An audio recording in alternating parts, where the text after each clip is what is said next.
उस वक्त मेरी उम्र 16 साल थी। घर में कोई भी नहीं था। अम्मी अब्बू रिश्तेदारों के यहाँ शादी में गए हुए थे और घर में मैं बिल्कुल अकेली थी। मैंने सोचा उस्ताद जी के आने से पहले नहा लेती हूँ, फिर आराम से बैठकर पढ़ाई करूँगी। मैं कमरे के अटैच बाथरूम में नहाने के लिए चली गई। कुछ देर बाद बाहर आई तो सामने देखा उस्ताद जी सोफे पर बैठे मेरा ही इंतज़ार कर रहे थे। कपड़े गीले होने की वजह से मेरा वजूद साफ नज़र आ रहा था। उस्ताद जी की जैसे ही मुझ पर नज़र पड़ी तो उनकी आंखें हैरत से फैल गईं, क्योंकि मैंने अंदर वाले कपड़े नहीं पहने थे। उस्ताद जी 55 साल के आदमी थे, इसलिए मुझे लगा कि वो तो मेरे बाप की उम्र के बराबर के हैं। मैं ऐसी हालत में ही उस्ताद जी के बराबर में किताब लेकर बैठ गई। अचानक मेरी नज़र उस्ताद जी की शलवार पर पड़ी तो देखकर शर्मिंदा हो गई। अचानक पढ़ते हुए मेरी किताब नीचे गिर गई और मैं जैसे ही किताब उठाने के लिए झुकी तो उस्ताद जी की नज़रें मुझ पर ऐसे गड़ी हुई थीं जैसे कोई भूखा इंसान खाने वाली चीज़ को देखता है। मैं उठकर दोबारा सीधी होकर सोफे पर बैठ गई। आज तो वैसे भी पूरा घर खाली पड़ा हुआ था। उस्ताद जी शायद पहले से ही इस बात का इंतज़ार में थे कि कब मैं उनको अकेली मिलूं और कब वो मेरे साथ। हेलो दोस्तों, स्वागत है आप सभी का हमारी एक और रोमांचक कहानी में। उम्मीद करती हूँ आपको ये कहानी बेहद पसंद आएगी। मेरा नाम रानिया है और मैं दिखने में बेहद खूबसूरत हूँ। मेरी माँ को मेरा ट्यूशन जाना बिल्कुल भी पसंद नहीं था, क्योंकि वो अमीर और मॉडर्न थी और वो चाहती थी कि उनकी बेटी सबसे अलग रहे। इसलिए उन्होंने मेरे लिए एक 55 साल के उस्ताद का इंतज़ाम किया। वो घर आकर मुझे पढ़ाता था। वो उस्ताद मुझे पढ़ाने की भारी फीस ले रहा था। मेरी माँ फ़ख्र से कहती थी, उसने अपनी बेटी के लिए एक काबिल उस्ताद का इंतज़ाम किया है जो बहुत ज़्यादा फ़ीस लेता है और उसकी बेटी को बहुत बेहतरीन पढ़ाता है।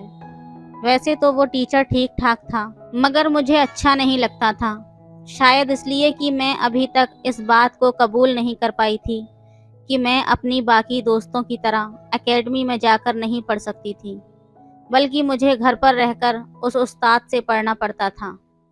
शुरू शुरू में मुझे वो टीचर बिल्कुल भी अच्छा नहीं लगता था और ना ही मुझे उसके पढ़ाने का अंदाज़ पसंद आया था। मगर जब मैंने अपनी माँ से ये बात की तो उन्होंने मुझे डांट डपट दिया और कहा कि ये बहाने बंद करो और अपनी तालीम को बेहतर बनाओ, और ये भूल जाओ कि मैं अपनी और दोस्तों की तरह एकेडमी जा सकती हूँ। और भी बहुत सारी हिदायतें मुझे दी गई थीं। तब मैं चुप हो गई और अपनी पढ़ाई में दिल लगाने लगी, जबकि दिल से बहुत उदास थी और मैं अपने दोस्तों के साथ पढ़ना चाहती थी। जबकि मेरी सारी दोस्त और बाकी की क्लास फेलो मुझ पर रश्क करती थीं कि मैं इतनी अमीर हूँ कि मुझे घर पर इतना अच्छा उस्ताद पढ़ाने आता है। उनकी बातें सुनकर मैं भी नखरे दिखाने लगती और तब मैं अपना सारा अफसोस भुलाकर अपने उस्ताद से बहुत अच्छे से पढ़ने लगी। और जब मैंने दिल से उस उस्ताद को कबूल किया तो मुझे मालूम हुआ कि वो वाकई एक काबिल उस्ताद है और मुझे बहुत मेहनत से पढ़ाता है। और उसकी मेहनत की वजह से मैंने बहुत कम दिनों में अपनी पढ़ाई बेहतर कर ली थी और अब क्लास में हर सब्जेक्ट में मैं सबसे ऊपर आ गई थी, जिस वजह से क्लास और स्कूल में मेरी वाहवाही होती, जिसे सुनकर मुझे बहुत अच्छा लगता था। और उन दोनों तारीफ़ों की वजह से मैं आसमानों में उड़ने लगी थी।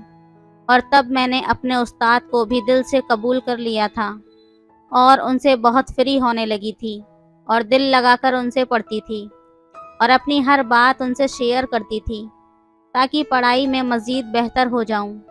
इस वजह से मेरे माँ बाप भी बहुत खुश हो गए थे कि उनकी बेटी पहली पोजीशन पर रहती है और उनका खूब नाम ऊंचा कर रही है। अब उस्ताद की भी डिमांड बढ़ने लगी थी।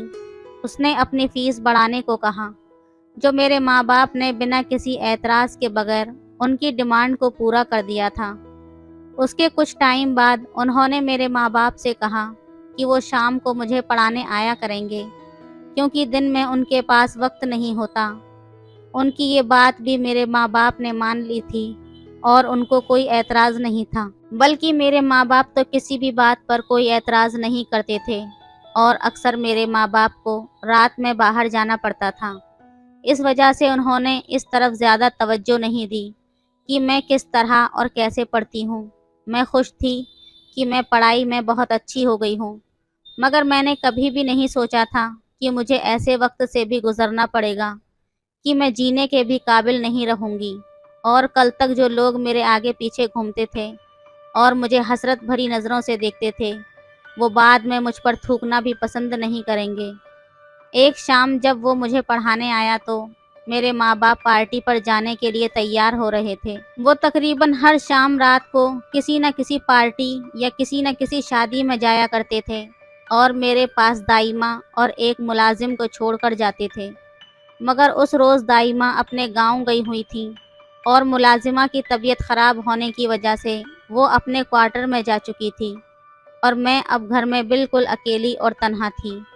اور تھوڑی دیر بعد استاد جی مجھے پڑھانے کے لیے آ گئے۔ میں تھوڑی گھبرا رہی تھی، میں بالکل اکیلی تھی، مگر میرے ماں باپ کو اس بات سے فرق نہیں پڑتا تھا، اور میں خاموشی سے پڑھنے بیٹھ گئی۔ استاد جی نے مجھے پڑھانا شروع کیا۔ تھوڑی دیر بعد انہوں نے مجھ سے پوچھا، گھر میں کسی کی آواز نہیں آ رہی؟ گھر سونا سونا پڑا ہے، کیا گھر پر کوئی نہیں ہے کیا؟ میں نے استاد جی کو بتایا کہ میرے ماں باپ پارٹی میں گئے ہیں اور دائمہ اپنے گاؤں گئی ہیں۔ پھر انہوں نے پوچھا، اچھا تمہاری ملازمہ کہاں ہے؟ میں نے کہا ان کی طبیعت ٹھیک نہیں ہے، اس لیے وہ اپنے کوارٹر میں چلی گئی ہیں۔ اتنا سنتے ہی استاد جی نے للچائی نظروں سے مجھے گھورنا شروع کر دیا۔ سب سے پہلے انہوں نے مجھے نمبر حل کرنے کو کہا، تو میں نمبر حل کرنے میں اتنی مصروف ہو گئی تھی کہ پھر یاد بھی نہیں رہا کہ میں اس گھر میں بالکل اکیلی ہوں، اور وہ استاد بھی میرے ساتھ بیٹھا ہے، جو ویسے تو میرا استاد تھا، مگر اس وقت اس کے دماغ پر شیطان سوار تھا۔ اور پھر اچانک ہی اس نے مجھے اپنا بھیانک روپ دکھایا۔ بظاہر مہربان نظر آنے والا اصل حقیقت میں درندہ تھا۔ اس درندے نے مجھے اکیلا پا کر میرے ساتھ جو کیا، اس کے بعد میں جینے کے قابل بھی نہ رہی۔ میں پڑھنے میں مصروف تھی تو اس نے اچانک مجھ پر حملہ کر دیا، مجھے اذیت کے سمندر میں ڈھکیل دیا۔ میں بے بسی سے چلائے جا رہی تھی، میں تو بس پھڑپڑا کر ہی رہ گئی تھی۔ وہ 2 گھنٹے میری زندگی کے سب سے اذیت ناک تھے۔ اس جنگلی جانور نے مجھے بری طرح سے ہلا کر رکھ دیا تھا۔ میں تکلیف کی شدت سے بے ہوش ہو گئی تھی، مگر اس درندے نے مجھے پھر بھی نہیں چھوڑا، اور جب وہ ہوش میں آیا تو میری حالت بہت بری تھی اور میں مرنے ہی والی تھی، جس پر وہ گھبرا گیا اور مجھے اس حالت میں چھوڑ کر وہاں سے بھاگ گیا۔ میں بالکل بے ہوش ہو چکی تھی اور مجھے نہیں معلوم تھا کہ پھر کیا ہوا اور کیا نہیں۔ پھر جانے کتنی دیر تک میں بے ہوش پڑی رہی، اور جب مجھے ہوش آیا تو میں اسپتال کے بیڈ پر موجود تھی، اور ساتھ ہی میرے ماں باپ بیٹھے رو رہے تھے۔ پہلے تو مجھے سمجھ میں نہیں آیا کہ میں کہاں ہوں اور کیوں ہوں، مگر پھر جب دھیرے دھیرے میرے حواس جاگنے لگے تو وہ پورا منظر میری آنکھوں کے سامنے گھومنے لگا۔ میں پھر سے چیخنے چلانے لگی۔ میری حالت پر میرے ماں باپ تڑپ رہے تھے اور مجھے پکار رہے تھے، مگر مجھے کسی کی پکار نہیں سنائی دے رہی تھی۔ میں بری طرح سے چیخ رہی تھی اور پھر بے ہوش ہو گئی تھی۔ میری حالت پر میرے ماں باپ دکھ اور پچھتاوے میں جلنے لگے تھے۔ پھر تقریباً 10 دن بعد جب میں سنبھلی تو میرے ماں باپ مجھے گھر لے آئے۔ اب میں پہلے کی طرح چیختی چلاتی نہیں تھی، مگر اب میں نے بولنا ہی چھوڑ دیا تھا، اور اپنے ماں باپ کی طرف تو میں بالکل بھی نہیں دیکھتی تھی۔ مجھے ان سے شدید نفرت ہو گئی تھی۔ کاش وہ اتنے غافل اور لاپرواہ نہ ہوتے تو میرے ساتھ یہ سب نہ ہوتا۔ زندگی جینے والی لڑکی ہر چیز سے دور ہو گئی تھی۔ میں نے سب سے ملنا جلنا چھوڑ دیا تھا۔ میں اکیلی کمرے میں پڑی رہتی تھی۔ میری زندگی پوری طرح سے اجڑ چکی تھی۔ اب میرے ماں باپ مجھے وقت دینے لگے تھے، لیکن وہ وقت اب میرے لیے بے معنی ہو چکا تھا۔ دوستوں، اس کہانی کو سنانے کا مقصد کسی کو پریشان کرنا نہیں ہے، بلکہ آپ کو ساودھان کرنا ہے۔ آپ سبھی اپنی فیملی اور اپنے بچوں کا خیال رکھیں۔ باہر کے کسی بھی غیر مرد پر بھروسہ نہ کریں۔ آپ کی کیا رائے ہے اس کہانی پر؟ ہمیں کمنٹ میں ضرور بتائیں۔ ویڈیو اچھی لگے تو لائک کریں، شیئر کریں، سبسکرائب کریں۔ دھنیہ واد۔